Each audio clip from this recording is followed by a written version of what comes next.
to the Spurs News Podcast, your home for all things Tottenham Hotspur. Now, here are your hosts. Hello everybody and welcome to a new episode of the Spurs News Podcast. I am Sam. Joining me this week, Matt is away. It's Stephan.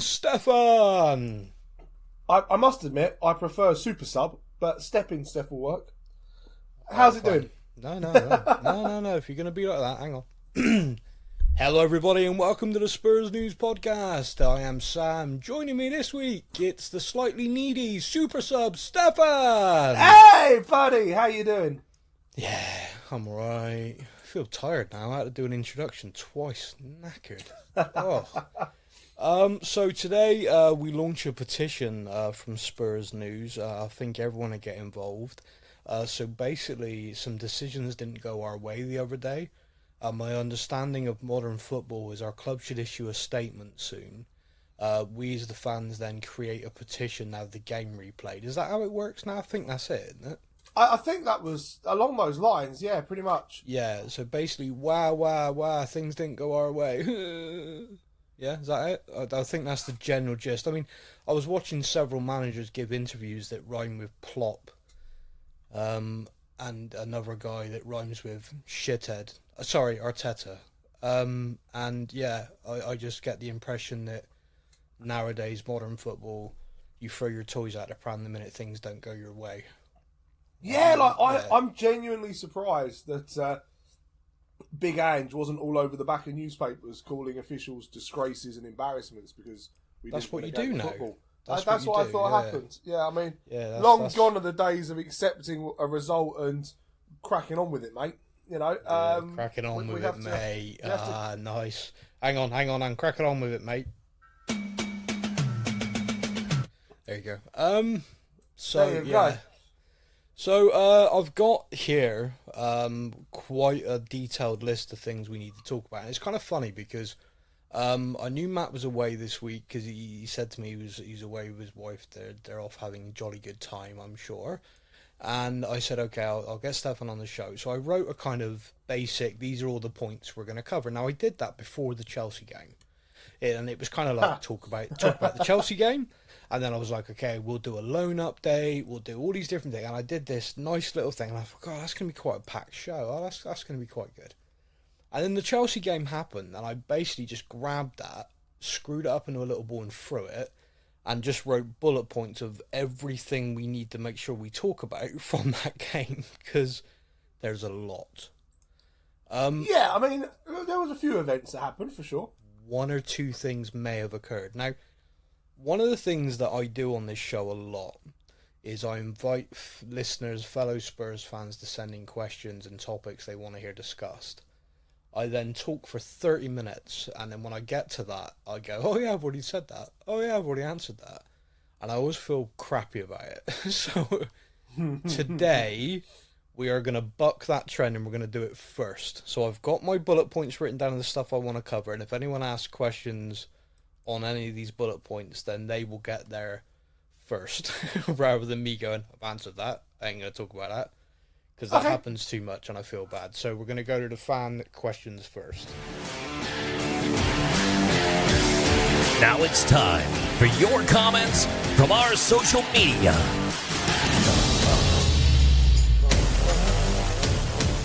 Okay, Instagram or Facebook? Instagram. The lovely world of Instagram, run by the beautiful Laura, and she has forwarded me a couple of things that have been put on there. So let's open up with the Johnny Stark. Johnny, I've not heard from you for ages, man. I hope you're okay. Love the family and all that. He says, on a scale of 1 to 10, how fucked are we without Van de Ven? Is there any hope bringing in academy players to fill the void with his pace? On a scale of 1 to 10, my friend, we're fucked. That's my favorite thing. Yeah. No, you okay? You just sit in the corner, rock backwards and forwards. I'll answer the question. My thought is we don't know much about this young Ashley Phillips. he may come in and be absolutely sensational, but Put he's your not heads up. going to be Van de Ven. Well, no. And I'm a little bit nervous. No, look, one of the things that we've all kind of enjoyed at the start of this season is a settled team that has been playing really good football. And at the back, we've seen a central defensive partnership form that we're all quite proud of. Going into the Chelsea game, we all felt very good about those two. They really complemented each other. Romero was playing very well, playing on his aggressive edge. And Van de Ven, with his pace, was able just to mop up with that high line. Vicario as the sweeper as well. They just really complemented each other, and we were all really pleased with that. Van de Ven's obviously picked up an injury. It looks serious. There are real contradicting reports, which I think goes to show that nobody knows. So initially, the sort of rumours were physios were very worried. He's going to be going for a scan straight away, and they're expecting months. Then he was pictured at the training ground, walking around unaided, no strapping or anything, and people all went, ooh, maybe it's not as bad as everyone first thought. Yep. In my look, this is limited experience of injuries. Okay, him being at training and moving around without crutches or anything like that for a hamstring injury is not surprising. The day after or whatever, walking around relatively okay is not. It's not unsurprising. It's just going to be a bit sore. Yeah. Well, depending on what it is. I mean, obviously, if it's ripped completely, he's not going to be doing that. But hopefully it's not as bad as we all feared it would be. But at the same time, when you are a player who relies on his pace like he does, a hamstring injury like this is pretty massive. I mean, we've all seen players never be the same again. Just look at Ryan Sessegnon. Yeah, Ryan Sessegnon had a couple of amazing breakthrough years as a young player, and since then his hamstring injury is just, his career is stagnant for 5 years because of it. Yeah. And we as a club are just like, who? Oh yeah, I forgot he was even at the club, which is awful. There's a guy called Ryan on our paycheck. We need to find him. Yeah. Yeah, you imagine how Daniel Levy feels about that. So, Mr. Stark, I do believe that Ashley Phillips was withdrawn from the under-21 squad in the week. I believe we will see him start alongside Eric Dyer. I think he was pulled from the under-21 squad to train together, to work together for this week. He is quite a rapid young man. He's not Van de Ven, but very few people in the world are. But we're going to play the same way. It's not changing. If with 9 men on the field, Højbjerg and Dyer as makeshift centre-halves, we were still playing a high line, you can bet your ass we're going to be playing it with Phillips. So we're certainly not going to change. It's the way we play, mate. Yeah, on a scale of 1 to 10, how fucked are we? I don't know. We'll have to wait and see. The next one is from Island Brother. Now, Island Brother, typically you have your own theme on this show. Unfortunately, I've not loaded it into the desk today. Sorry. So, just sit back, close your eyes, and imagine you're hearing it right now, and it's your theme. But Island Brother says, I know we are supposed to hate Arsenal more than Chelsea, but I don't. The bribing their way into the league, moving in next door, Judas, Lasagna Gate, more success, I get all of it, but personally, in the last 15 years, Chelsea have injured me more. The sport washing, the racist incidents, Torres remembering how to kick a football to get them to a final, which winning meant we had no Champions League football for us, Hazard getting off his cheese and gravy thrown to equalise in the Battle of the Bridge, and now Pochettino with his Blue Army. That being said, the damage is already done. We move forward. The question is a bit late, but do you have any insider info on the court case Spurs lost and how the regeneration scheme proposed may affect Tottenham? Keep up the great work. Okay. The court case Spurs lost. I think you're relating to the planning. So there's a redevelopment scheme, N17, which Tottenham have been trying to vary and change and stuff. To be honest with you, this is actually kind of my area. This is kind of what I do in my professional life. I wouldn't read too much into that massively.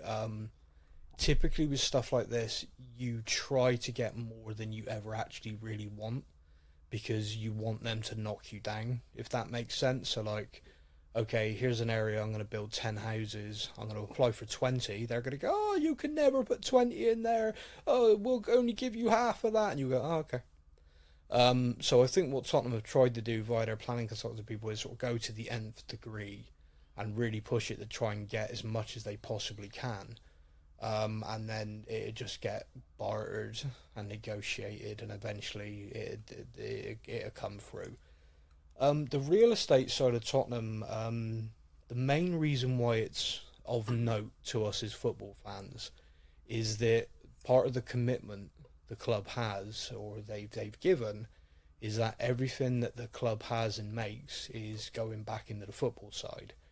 Now, basically, all the events and stuff the stadium hosts pay down the stadium debt, and that's the idea. And once the stadium debt is cleared, and Tottenham Hotspur owns that stadium and all that land outright, all of that money from all the events and everything becomes club-generated income.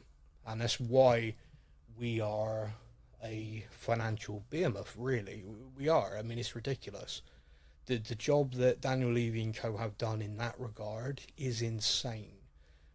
We don't. This is a different thing. We don't, but we could spend near 200 million per window and never even get close to FFP issues. We could spend more than that. I think someone far smarter than me did a calculation that this summer we could spend 650 million, then 400 million in January, and then 300 million every window going forward, and not even get close to having a problem with FFP because of our income streams now.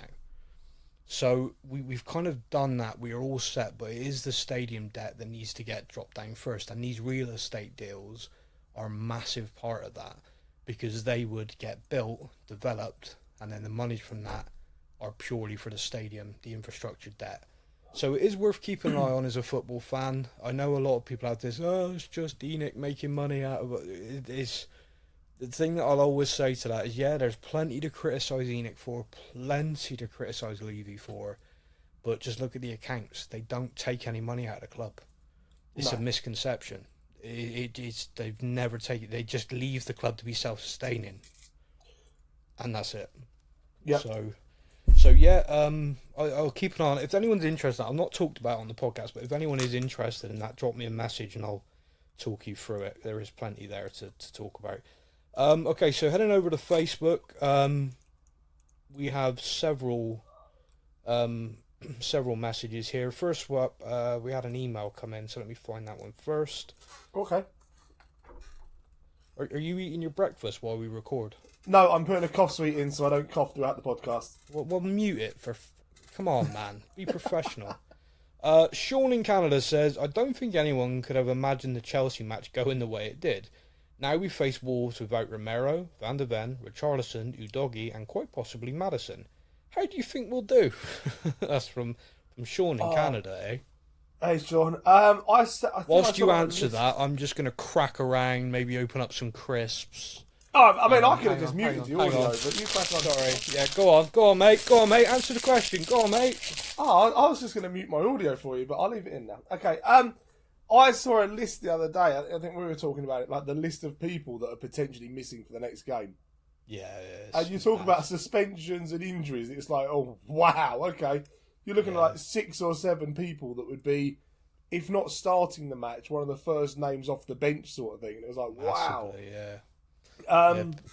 I don't expect us to change the way we play, like you said. Nope. Wolves are very up and down in their performances at the moment. Okay. So I think it's going to be a very interesting game. I think we've got enough about us to see a victory. Wow. I love your confidence. I do. I just think the way we played, even the way we played with 9 men, the fact that Ange has got the team playing that way with that much passion and drive and everything else, I think, you know what, I can still see us getting a victory. Okay. Just. Okay, all right. Well, I mean, I'm less optimistic. I am a little bit nervous about it. I've watched Wolves a few times this season. I've been very impressed with them, and also their coach was on Friday Night Football with Sky, and he was basically analysing us, and he did a really great job. And I watched that at the time, and I thought, he's he's done his homework. he's just like done a real excellent breakdown of the way we play, the way our players move. So I don't know, it just kind of felt like, when do we play them? Because that's awkward. And I looked, I was like, that's a couple of weeks. Shit. So like going into it with the fully fit side, I'd be thinking, yeah, well, you know how we're going to play, but we're going to play so well you're not going to be able to handle it. We're now sort of limping into the fixture, like with people bandaging themselves together. And, oops. I don't know. Stephan's very confident. I'm not so confident, Sean. There you go. Okay, next up, from the Facebook page in the comments, we have from Ben Thierry. Ben says, Eric Dyer appreciation post. For all the negativity around him and the heart-wrenching comment in the entering the stadium video, he stood up when we needed, and I wish he had been given that goal. Also, Vicario, what a player. Think he could be the difference in the same way Alisson was for Liverpool. We are in a great position this year, but frightening to think what a few more transfer windows in time can do. Great to have the podcast back. Hope you're both well. That's nice. Thanks, Ben. Thank you. To be honest with you, there's no answer to that, and I completely agree with you. The Eric Dyer appreciation post, I think is valid. I think he came on and stood up, and I think social media can give us all a very disjointed view of Tottenham fans and fandom in general. I think football fans on social media do not cover themselves in glory ever. No. But the stadium fans and the way he was appreciated, I think speaks volumes. And Vicario, build the statue now. That guy, he was basically playing as a centre-back for the last 10 minutes. It was amazing.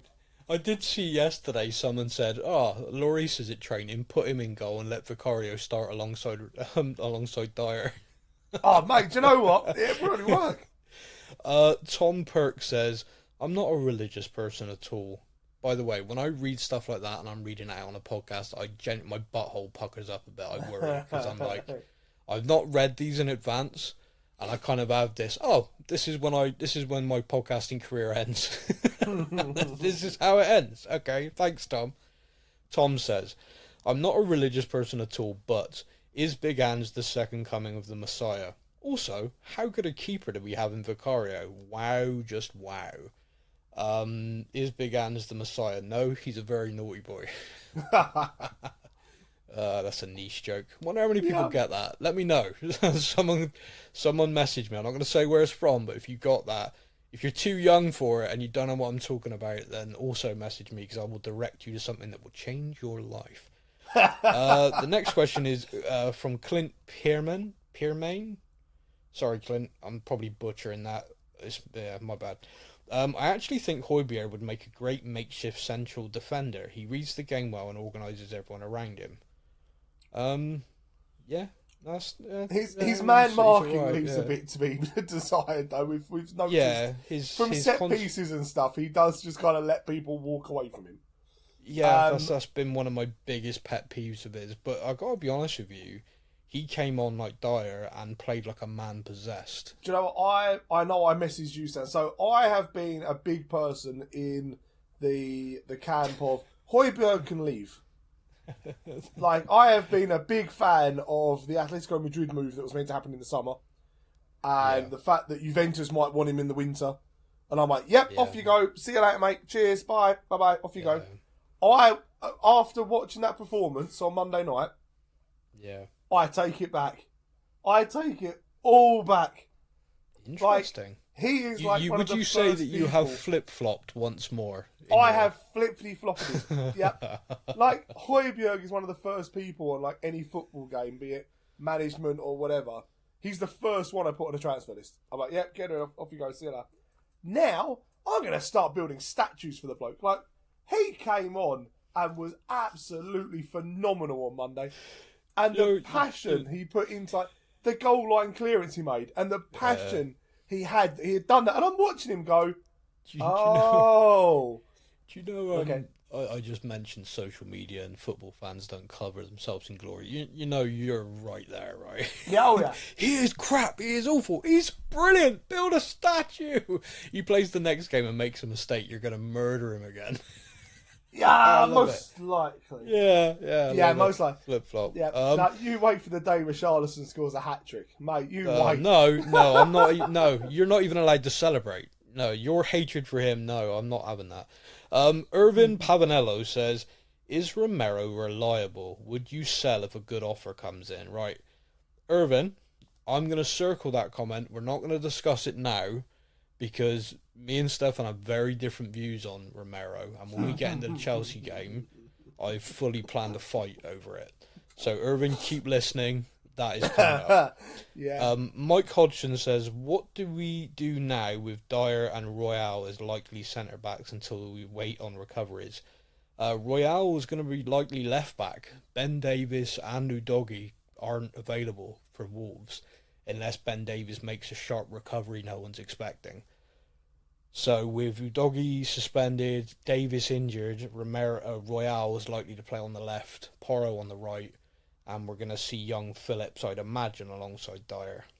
However, I've got to say, Royale surprised me with how well he did playing as a makeshift centre-back. Like, when I saw him stood there in the middle of the pitch, I'm kind of there going, oh my God. Oh, this is it. This is the end. Here we go. And then he made like a couple of well good tackles and blocks, and I was like, oh yeah, Royale's the right back that can defend. I remember now. Hey, Porro can defend. You. Matthew Fleming says, not a question, but I wanted to share a thought.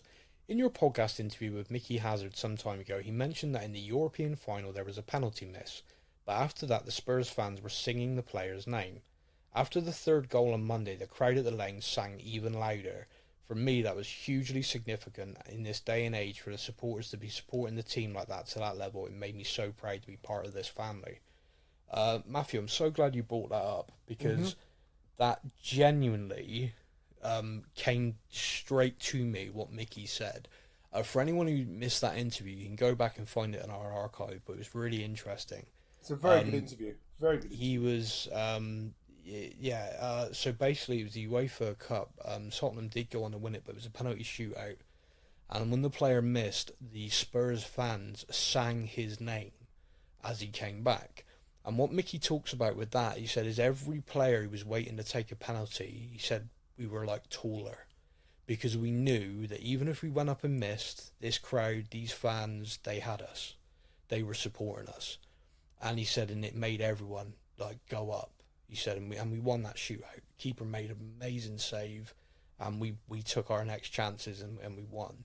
And he put it down to that moment. He really put it down to everyone felt together. And there was this amazing, incredible feeling where I think what the fans said to this squad in a unanimous voice, and it was incredible, was if you put this much effort in, we will never desert you regardless of the score. Yeah, we can lose games, but you have worked your asses off, every player on that pitch. And the fact they went 3-1 up, and whilst they were celebrating, the stadium just became a noise of Tottenham. Like, to the point, there's a guy I know who is a Chelsea fan who was there, and he actually said to me, he said, we were drowned out. He said, and it was kind of awesome. He said, like, we were celebrating, and then we couldn't even hear ourselves over the Tottenham fans singing and applauding their players. And I was like, yeah, that it was a real moment. It was a real, it came across on the TV. Like, all you could hear was, come on, you Spurs. Yeah. And it was like, we've just conceded a third goal. That's it. It's game over. Yeah. And all you can hear is the Tottenham fans were stood up applauding, singing. Yeah. And I was like, I have never witnessed that before. No, there were several journalists who basically said that like the goal went in and then they saw Tottenham fans all around them stand up and their initial reaction was they're leaving. And they just started applauding. they were just applauding the players and everything they'd done, because even down to 9 men, they didn't stop. And to be honest with you, with 9 men, we could have equalised. We had the chances. I mean, if you look at the fact that Eric Dyer was technically onside because the ball came off of Thiago Silva's head. Yeah. We equalised. Son, a little bit more power or a little bit more into the corner. Son has equalised literally seconds before with 9 men. It was just... Oh, yeah, of course, Bentancur's header. Yeah. You know, there was three moments. Yeah. There were the real chances there that we could have equalised. And do you know what? If we'd equalised, I don't think we'd have stopped. I think we wouldn't have suddenly got... I think we'd have kept going, which is mad, but so brilliant. And every fan in there, it didn't matter. Like, it was the 94th minute and 97th minute they added 3 and 4, and it was like, it doesn't matter. When you consider how many delays, how late into the night that was, and we lost the game 4-1, that stadium didn't empty. No. They stayed because they needed to show that team and all the players on that pitch, you do this and we got you. And it was big. That was... Kulusevski gave an interview afterwards, and he basically said, almost echoed what Mickey Hazard had said to me in that interview about that night, and he just said it was incredible. He said, like, some things go beyond football support, you know, it was just amazing, and he said it made me and made everyone want to run more, fight more, and just that connection now, that squad, if they can just channel that, you know, I think we're on to something really special at the moment. And when you think about how toxic that stadium was last season... literally 4 months ago. Yeah. 4 or 5 months ago, it was horrific to be in the stadium. And now, you're losing 4-1 and you're doing appreciation laps because the fans are giving it everything 10 minutes after the full whistle. Yeah. The difference. It's something special. So James Campbell says, was that the craziest match you've ever seen? Yeah, it's up there. Mm-hmm. It is up there for me. Martios says, do we go with a makeshift centre-back in Pierre-Emile Højbjerg or Royale? From what I hear from people close to the club, Alfie Dorrington's impressing more than Ashley Phillips at the moment. Marty, like with anything, I think depending on who you speak to and what day it is, you'll hear different. Dorrington is a kid who's come through the academy. Phillips is someone we've signed. If you speak to someone who's in the youth coaching setup, Dorrington's the second coming. If you speak to someone who's part of the scouting team, they'll tell you that Ashley Phillips is brilliant and he's one for the future. All depends on what side of what player you kind of have. In essence, yeah. You know, we signed this guy, he's the best. We coached this kid, he's the best. It's something I've learned quite, you know, because there's a few people I speak to and I now have to kind of go, okay, knowing what you do at the club, I'm just gonna calm that down a little bit. For me personally, and I watch a lot of the academy stuff and I pay close attention to it. I don't get to watch stuff live anymore. I will say that Spurs play has been a real blessing to me in that regard, because I do miss having the ability and the money and the time to go and do that like I did years ago. Oh, back in the day. Good old days. Less responsibilities. It's like, oh, what are you doing? I'm going to watch some random under-18s game in Reading. It's like, yeah. Okay. Oh, okay. Yeah. Yeah. I had no one to report to. It was wonderful. But yeah, so it just kind of... you got to try and tailor it a little bit. But to be honest with you, the pair of them for the under-21s have looked great together. Like they look like they've come through the entire academy playing together, which is a real compliment to Phillips for stepping in, and a real compliment to Alfie Dorrington for the way he's performing as well. Based on the under-21 squad, it would appear that Phillips has got the nod. I think perhaps because he has got that slightly more first-team experience, and he does train with the first team on a regular basis. I wouldn't be shocked if Dorrington was in and around the squad, though. I would not be shocked by that at all. Just because he is a central defender and he's good, you know. And if Ange is looking at this going, okay, I've got two centre backs in Phillips and Dyer, I don't have one on the bench, you know. Yep. So what do? I wouldn't be shocked, you know. It wouldn't surprise me. He did play Tuesday. but he's a young lad. Playing Tuesday and then potentially again on Saturday ain't going to be no thing for him if he starts on the bench. So don't be overly shocked if you see that.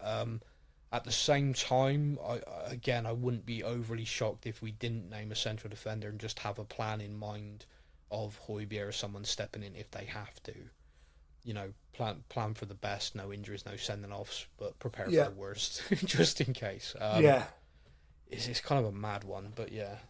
So that is all of the comments and all of the questions from everyone on Facebook and Instagram. Big thank you to everybody for sending them in. We do have the game to talk about, which is Tottenham 1, Chelsea 4.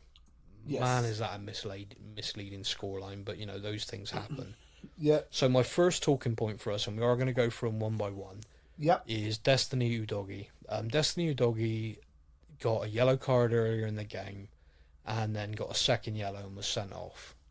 For me personally, the first yellow, I think he is very lucky that wasn't red. Yes. And I think that if that was... I mean, it has happened against us and players haven't even been booked. I think there is a real strange thing where, yeah, but you didn't hit him. You know, he didn't actually break his leg. Yeah, it's he went in two-footed off the ground. Two-footed off the ground, studs up. Yeah. You look at that, and 9 times out of 10, you'd go, that's a red card. That was... If that player he did that to dropped, it was Raheem Sterling. If Raheem Sterling drops, he's sent off. But Raheem managed to hurdle it, and therefore he just got booked. It was over aggressive. Now, what's interesting to me is that VAR did look at that, and this is where VAR for me is so flawed. It is so wrong, because VAR, this clear and obvious error bullshit. If you are a referee and you're fully qualified referee and you are running around on a pitch and you see that challenge in real time, it was fast, and you've looked at it and gone, oh, that's a booking because he was charging the ball down, no one's got it, it's just a booking. Oi, calm down, kid, but you're getting booked for that. Then that referee on the decision has made that decision. When they look at that on the replay, they've gone, he's off the ground, he's two-footed. If he does make contact, he's going to break someone's leg, so therefore that's dangerous. Yep. Now, I know I'm arguing this as a Tottenham fan, but he should have been sent off. VAR should have said, no, we've looked at that, that's red. This whole clear and obvious bullshit basically is, oh, I don't want to overrule my mate, you only gave him a yellow, because next week he'll be on VAR, and I'll be doing it, and I don't want to be made to look like a dick. Yeah, I think that nonsense. is one of the major problems. VAR should be a completely separate entity. You shouldn't have a referee on a Saturday who's then doing VAR on a Sunday, and then a linesman on a Tuesday, and back to VAR on a Thursday to be a referee on a Saturday. It's too linked together. No, it should be a completely separate body of people who shouldn't give a damn if they've just made the referee on the pitch look an absolute fool because they've called him back. Do we both agree on Udogie though that he should have seen red there and therefore no complaints over he should have seen the second yellow? He should have seen red for the first tackle. The complaint I have is actually the other 10 people on the pitch that no one went up to him, grabbed him by the collar and went, listen kid, do that again, you're off and we're in trouble. Calm yourself down, get into the game. And I think we kind of a bit failed him there because he's a young kid still. Yeah. He plays so well, you forget how young he is. He's brand new to the league, and this is his first game against Chelsea, which, as the people on Instagram said, I think the Chelsea games, the players get more fired up for than the Arsenal games.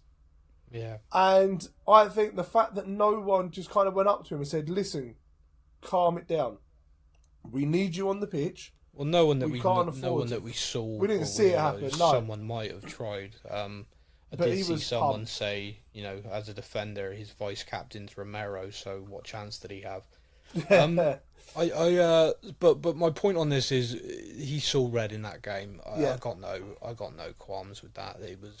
He should have seen red for the challenge. It was 2 yellows for me. So he got sent off. like you said, my only thing is someone. See, for me, I think Ange possibly would have hooked him if not for Romero being sent off.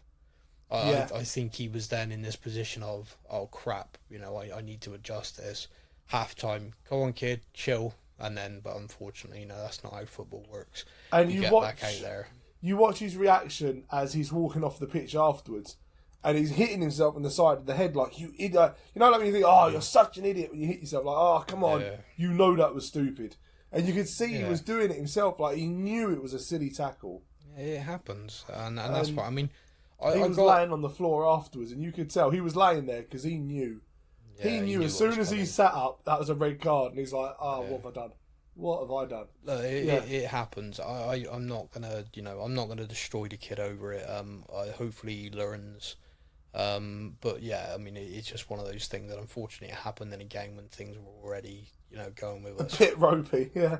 So, the one where I feel like we're about to really throw down. So QT Romero, you have never liked him. You have always had an issue with him around his discipline.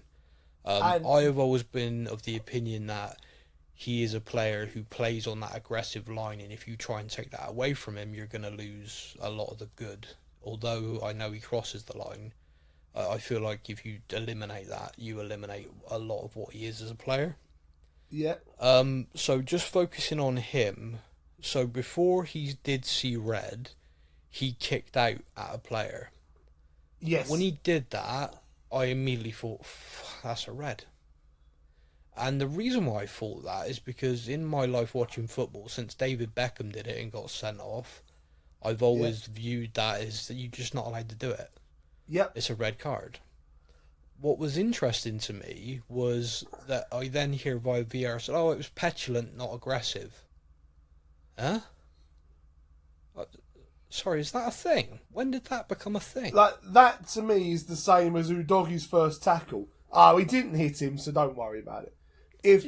If Romero had swung and... No, I completely agree. If Romero had swung his leg round and hit him in the ankle or something, then, that's aggressive, send him off. But because he didn't really manage to kick him, it was more of a swing of a leg. Therefore, it's fine. Yeah. Now, for me, I find that really odd. Like, I find that bizarre. And, like, again, I'm a Tottenham fan. I'm like, we got away with that. Like, we massively just got away with that. I think we were messaging each other, like, how many more lives have we got? Like, that was, like, the third thing. Yeah. We were like, oh, my God. Not for long. No. So that we're agreed on that. To be honest with you, like you, Doggy, we're both agreed that for that first incident, he probably should have seen red. I mean, and I genuinely believe he saw red because of that incident.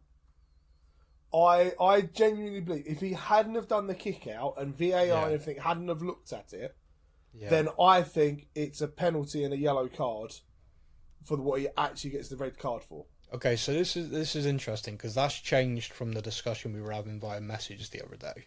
Yeah, you were at adamant the time. I was like, that's ridiculous. You were adamant he's a dickhead, and at the time, very much. So I'm going to put my point of view across on this. Then you come in as well. So the penalty incident, I genuinely want to know what he could have done differently. He's clearing the ball. His eyes are focused on the ball. The replay shows it over and over again. He is clearing the ball, and his follow through from clearing, and he has swung his foot. There's no doubt because he is trying to clear the ball. Yeah. His follow through has hit the player. Now, I completely understand that his follow through, his leg is up. But if that player isn't there, Romero's still doing that exact same thing. Do you see what I mean by that? He is swinging his foot that hard to clear the ball. So there's no offence there. If the argument is, but the player was there, as a defender, what's he supposed to do? Let him just take the ball and score because he's not allowed to clear the ball just in case he touches him? I mean, that's a nonsense to me. It's like saying that he swings his boot so hard his boot comes off his foot and hits a guy, and therefore that's a penalty because, he hit the guy in the face. It's not his fault. Yeah. The follow through for me is bullshit. And Gary Neville on commentary, I have never heard such utter nonsense spouted by a former professional in my life. I couldn't believe listening to what he was saying. And he kept going on about it as well. And he pushed this narrative, oh, that's terrible, oh, that's bad. He's done that on purpose. Only for Jamie Carragher to then put together a montage of 10 times Neville basically did the exact same thing. Didn't even get a booking. Didn't even get looked at. Yeah. And then he shut up about it. Yeah. And he's right. And this is like, he kept going on and on. Oh, no. Anyone who's played the game knows he's done in there. Does he fuck? If he wanted to do him, I've watched QT Romero nail people. If he wanted to do that, he is more than capable of doing it. Just ask Richarlison himself. Yeah, just ask Richarlison. Just ask his teammate. Just ask anyone who trains with him.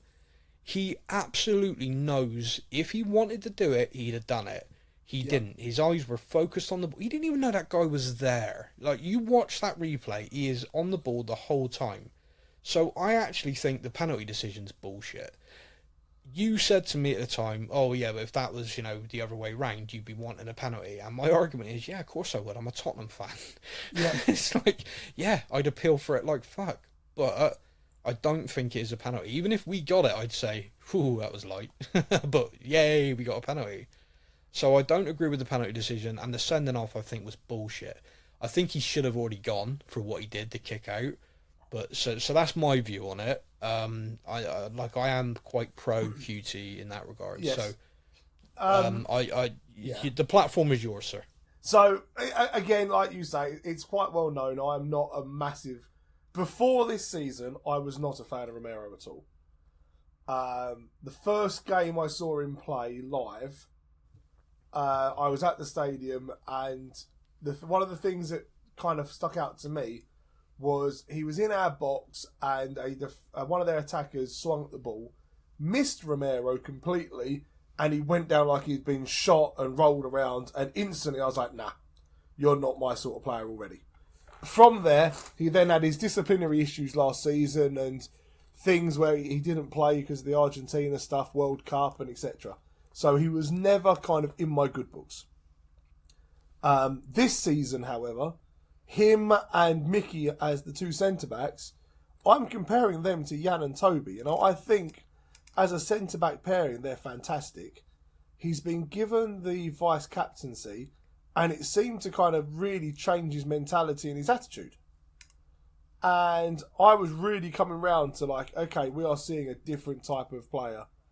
I'm quite enjoying watching Romero play as a centre-back. The aggression side of it is one thing, but he wasn't going beyond that this season. Yeah. Then he swung the leg, and I was like, oh no, there it is. That's the my team are playing well, let's get them in fucking danger for no reason attitude again. There it is. And you think that's what goes through his head? You think everything's really good, I'm just going to fuck up on purpose? The problem is I don't think anything goes through his head, and I think that is the problem. I think he read mists. And then completely the idea of I'm a vice captain who's meant to be setting an example for my team, that goes out of his head completely. He went to ground, and the first thing he did was red mist, swing a leg at someone. Now, anybody who knows football knows, like, the two things you can't do.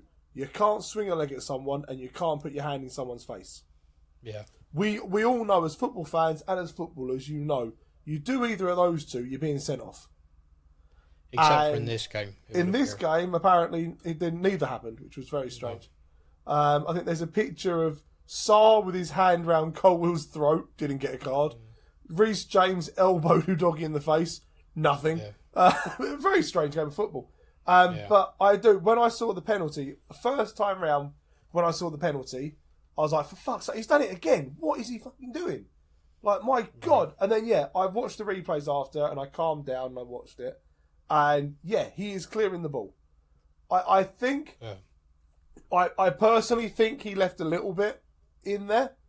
But mainly he's clearing the ball. Where could his when you say he left a little bit in there, like, genuine question now. I never played the game of football really to any sort of level. I played at school with friends. Yeah. So maybe I'm being really naive there. Where can his foot go after clearing that ball? It's not so much where his foot goes. It's the difference of if you kick something, your foot bounces back straight away. His foot doesn't bounce back straight away. And I kind of felt like hang on, his foot bounces back. Right, so if he's gone through the ball and he's then hit the player's shin, his leg, and he's foot kicked goes through. Yeah, so your foot carries on going. When it hit the guy's shin, it just, for me, his foot kind of stays there for too long. Oh, for fuck's There's no sake. pulling it back. No, I'm being serious. Like, he leaves his boot. I think they say leaving the boot in, or whatever they say. Like, there's no effort there whatsoever to get that boot out of the way, which again I think is just that over-aggressive streak in Romero. But taking that away from it, I still believe that is a yellow card if he hadn't have already kicked out in the game. I think he's given VAR a target on his back by what he had done earlier. And I do genuinely believe that. I genuinely believe if he hadn't have swung the boot out earlier, then he gets a yellow card, the penalty, yellow card, and a serious telling off from the referee. Because he's kind of put that bit of a target on his back, he's gone to VAR and they've gone, that's the second time he's done it now. Yeah, right, red card. And it just annoys me. I'm still baffled. So, in the 100th of a second, his foot touches the other guy. You think he should have done more to move his foot away? Yes. I'm still lost on that. Okay. I'm baffled. So if I kick a football, my leg naturally, so I kick the ball, my leg naturally goes it goes through because you're trying to get through the ball to clear it. Yeah. So if someone runs at me whilst I'm making that motion, and I've not seen them because I'm focused on the ball, it's my responsibility to guard them from my foot.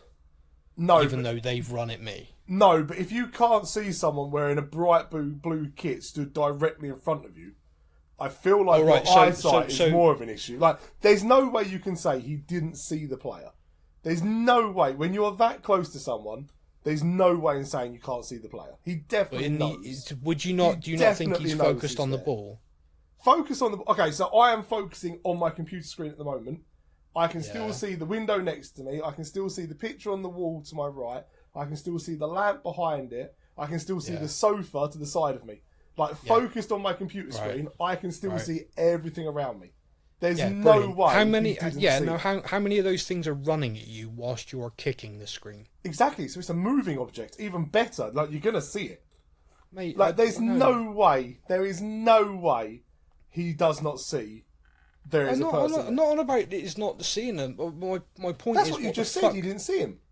No, I said he's focused. No, I said he's focused on the ball. That's not the same as not seeing that there are people around. You said earlier he didn't see the player because he's watching the ball. All right, fine. Let me redirect this then. He can see he's focused on the ball, and therefore his focus is on kicking the ball. Is it his fault that player then moves into a position where his foot hits him? No, I'm not saying that. I'm saying that he makes absolutely zero effort to not. What the fuck can he do? If he's Sam, kicking, through the ball, this podcast is just going to turn into a debate. Otherwise, we are not going to agree on this. I feel is the thing here. I personally believe he puts too much into it, and as I said, it should have only. I personally believe a player that you like does that same thing. You have a different opinion. No, I still believe it's a penalty and a yellow card, and if he hadn't have kicked out at the player earlier, putting a target on his back, he doesn't get sent off. Yeah, no. Okay, so as everyone can hear, the Romero debate's going to go on. The question that was asked earlier on is, should we sell him? I think that's absolute bollocks. No, he's one of the best defenders in world football. He's literally called out by Messi and others as one of the best defenders in the world. The idea that he's been sent off 4 times in his career with us means we should sell him. Fucking hell, talk to Roy Keane and Man United fans. Would Man United fans have wanted to keep Roy Keane? Yeah. So the fact that people are even talking about that, I think, just shows how fucking far the game's gone. I think it's ridiculous. That whole debate over whether he meant to stick something on him as well, I mean, I find that just fucking maddening, but we'll move on. Udogie, like I said, the second yellow, I mean, that was, poor, that's just what happens. What my next note is high line no matter what, mate. I fucking love that. There's this picture of basically us holding the halfway line, and I saw so many people being like critical and be like, oh, why aren't we doing this? Look, I watched Jose Mourinho, the other bloke, and Conte, and then his assistant sit us on our box and defend and hope for the best. And we still fucking lost. And we still got battered on a regular basis. And played shit football. And we're shit. And then I've watched us go down to 9 men, losing a game. And rather than just retreat to our box and hope for a miracle, we kept pressing them. And by pushing our line to the halfway line, and Vicario then just basically playing as a sweeper. Mate, you might as well have given him a centre-back top. It was fantastic. He was out of that box so quick. We literally squeezed them into their half of the pitch. And we actually dominated for a large part of that because we were all over. And Chelsea didn't know what to do. You know, their manager, who I'm not even going to grace with his name on this show anymore, was going mental because they were lost. They were just so... They were expecting us down to 9 men to roll over, and we didn't, and we just pressed them high up the pitch, and really all they had was kicking it over the top and running on and hoping, and for a large time it didn't work.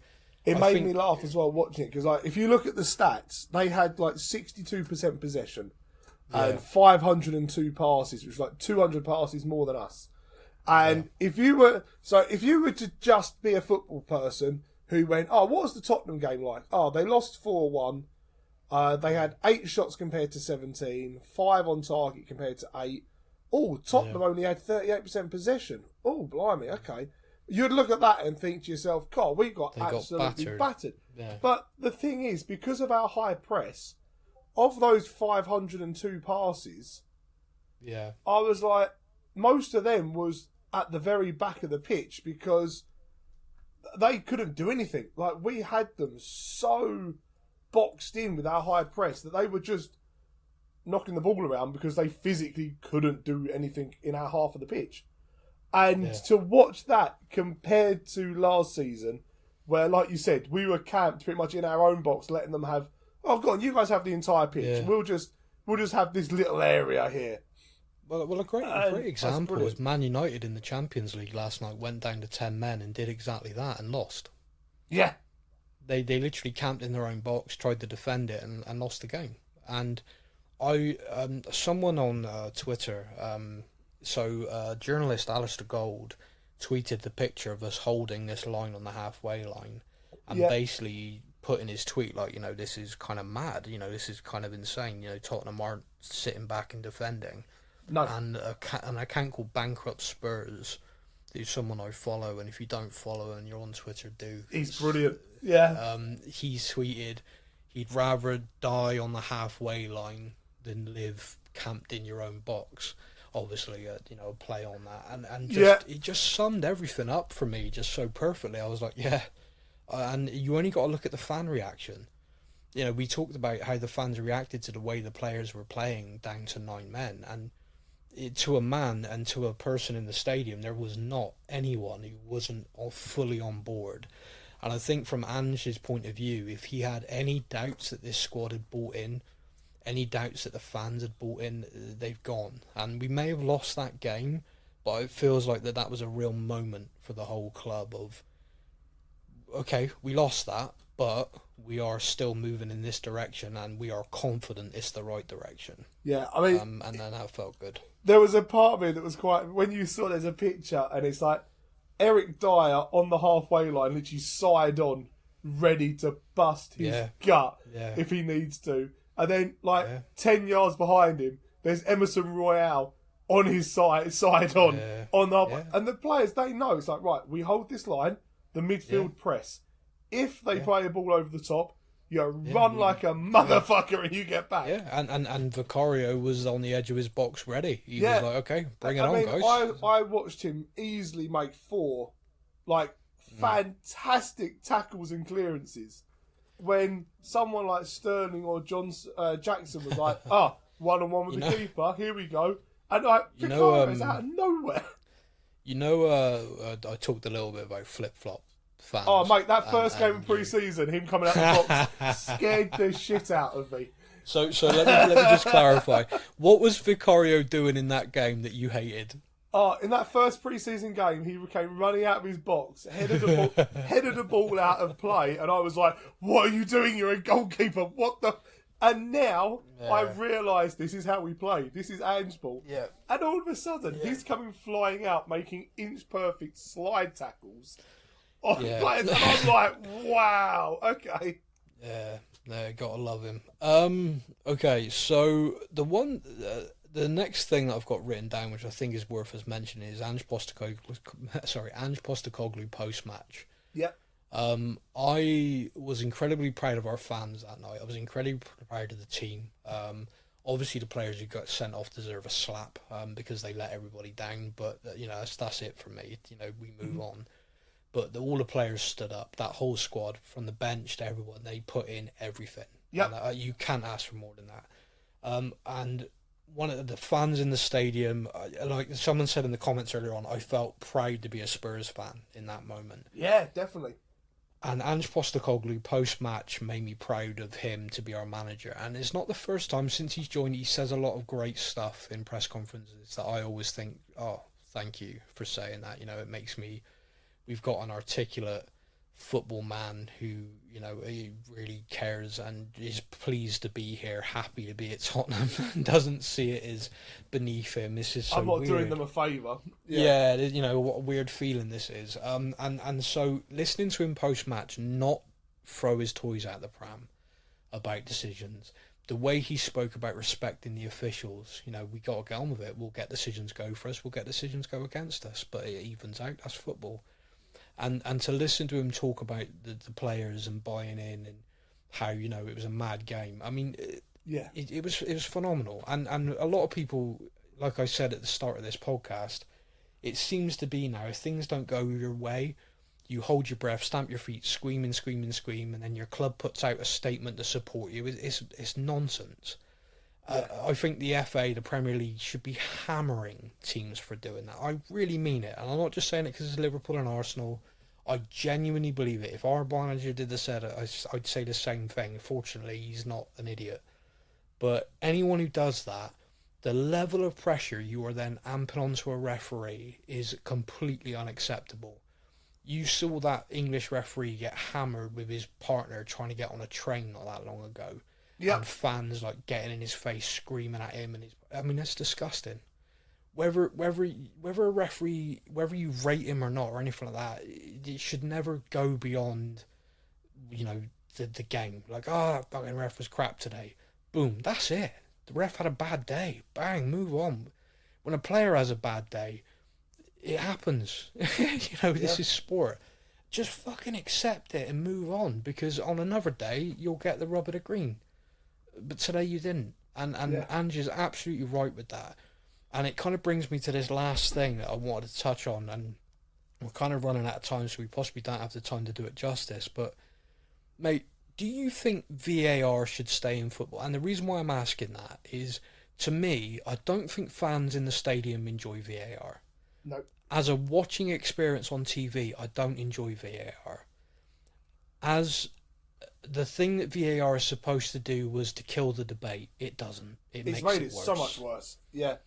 I don't see any managers that are pro VAR anymore. Even ones that were, I don't hear that anymore. They all seem to be done with it. For me, it feels like we have experimented with technology in football, and we should look at it and go, okay, goal line tech works, because it's matter of fact, is it over the line or not?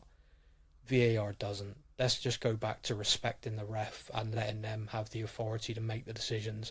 And if they get it wrong, they get it wrong. It's like now as well, linesmen. There is actually no reason to have a linesman, because they are now told, do not flag until, unless it is 10 yards offside and blatantly obvious, keep your flag down, let play go on, and we'll go check it.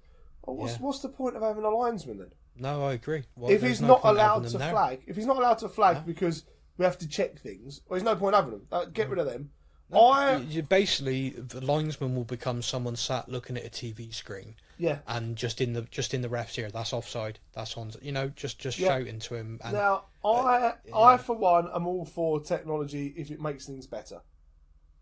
Yeah. So when they brought in the whole goal line technology and stuff like that, perfect. That's worked. That's made it better. Yeah. If it was making things better, then I'd be all for it. Yeah. The fact like the onside, the offsides thing. Son's goal was disallowed because he was like, a centimetre offside. An armpit. Yeah. An armpit offside. Now, for me, I'm like, okay, he has been proven in pictures he was offside. So the correct decision was made, he was offside. Fine. What I don't agree with is the fact it took them 2.5, 3 minutes to get to that decision.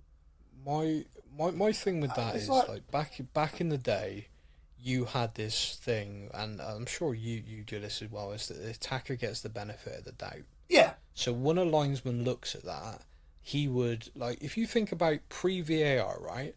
Yeah. If that was a replay and they were looking at it and that was given as a goal, it was onside, they go, oh, that was close, or it was close, it was close. Yeah. That's it. There would be no mass debate, no drawing lines on the screen. Oh, look, his left testicle is slightly ahead there, and therefore it's it's offside. Yeah, could he score a goal from the part of his body that is over the line? It's like, so VAR has created that. That is a VAR created debate. Whereas in the past, if the linesman had stuck his flag up for that, you'd have gone, come on, give the attacker the benefit of the doubt. And if he doesn't, everyone just fucking gets on with it because they're like, oh, it was close, but that's a goal. That's a goal. That's close enough. That's a goal. The ones that it's trying to correct are the awful ones. Like, well, that guy was a mile offside. How did the linesman not see that? That ball was a mile over the line. How did the linesman not see that? Yep. So I get that you have to have it somewhere, and now it's there. It's one of those things. Now it's there. I don't think it'll ever be gone. But for me, I don't see anybody, referees included, I don't see anybody enjoying VAR. I reckon they must get their road to come out and find out that Sunday they're in the VAR room and they're like, oh, fuck. Oh, right. Darling, we're having lasagna on Saturday. Yeah. Yeah. There's another niche joke for everybody. Okay, so the one thing that I'm going to finish this show on is kind of a mental month of November. Due to the international break, we've only got 2 more games in the month. We play Wolves this weekend, an international break, and then we host Aston Villa, and that's it. So for this to happen with injuries and stuff, if it was going to happen at any point, and of course we all hoped it wouldn't happen ever, this potentially is a good time. Obviously the suspensions have no impact on that. So Udogie will miss Wolves. He's got a 1-match ban. Romero is a 3-match ban. So he will miss the next 2, which is Wolves, Aston Villa, and then we'll miss Man City as well. That's the big one, isn't it? Well, the likelihood is we're going to face Man City without our central defenders, so that's brutal. But it's Man City, and we dick them every year, so it's fine. Yes, that is true. He says fully expecting to lose 6-0 this year, because let's face it, Pep won the treble last year, and when asked what he wanted to achieve next, he was beat Tottenham. Yes. I think that kind of shows where his head's at. We are living rent-free. I kind of feel like there's a training centre at Man City just with like a picture of Tottenham on the wall. It's like, every day you focus. We will beat everybody else but them this season. So yeah, that's a worry. But this is what it is. We are where we are. But yeah, mate, that's all my notes. Was there anything else you wanted to chat about before we finish? The only thing you mentioned, Big Ange post-match. Yeah, he was asked by a journalist in the post-match stuff, and it was, you went down to 10 men, but you kept playing the same way. That was brave. You went down to 9 men, and then you carried on playing the same way. Why did you do it? And his response just made me fall in love with the man even more. He purely responded with, "It's the way we play, mate." Yeah. And I was like, yes, it is. Fuck it, we'll go down to 6 men, I don't care. Halfway line, fucking press. Yes! Yeah, that's so it. I now want a baseball cap with just the way we play, mate. They probably exist. They're probably already available somewhere. That's just the way we play, mate. Okay, so massive thank you for super subbing, stepping in. Thanks, mate. No worries. Who knows who will be here next week? It's a mix and it's a mystery for all. But yes, Spurs News Podcast will be back next week where we were discussing the Wolves game.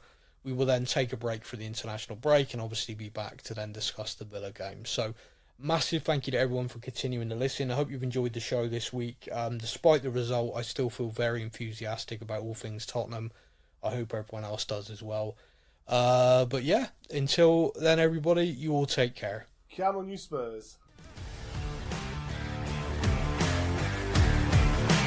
Thank you for listening to the Spurs News Podcast. We hope that you enjoyed the show. Stay up to date with all things Tottenham. Follow us on social media. All links are in the podcast description.